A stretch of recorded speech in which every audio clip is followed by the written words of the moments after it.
স্বৈরাচার তো আসলে জিলাপির প্যাচের মতোই সব কিছু করে গেছে একদম। তো এই ক্ষেত্রে হ্যাঁ মিলে। জিলাপি আর মুড়ি মাখা তো আসলে ঐতিহাসিক রমজান মাসের খাবার, এটা সবাই পছন্দ করেন খেতে। আর এটা সব থেকে বেসিক একটা খাবার, মানে ইফতারিতে থাকে, তো এটা সবাই পছন্দ করে। আর আমারও মানে পার্সোনাল ওয়েতে ভালো লাগে। ঝালের সঙ্গে মিষ্টি, হ্যাঁ খারাপ না তো। অনেকে প্রিফার করে ঝালের সঙ্গে মিষ্টি খাওয়াটা, অনেকে প্রিফার করে না, এটাই।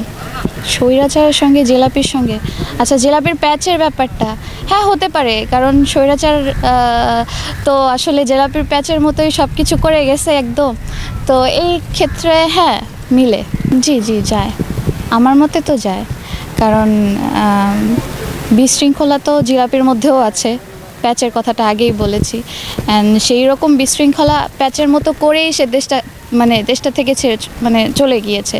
এই জন্য মিল পাওয়া যায় আসলে। না, এখন তো জিলাপি ছাড়াই মুড়ি মাখানো খেতে ইচ্ছা করবে অবশ্যই, কারণ এখন জিলাপির কথা মনে পড়লেই ওই স্বৈরাচারের কথা মনে পড়বে। এড়াই চলবো অবশ্যই অবশ্যই।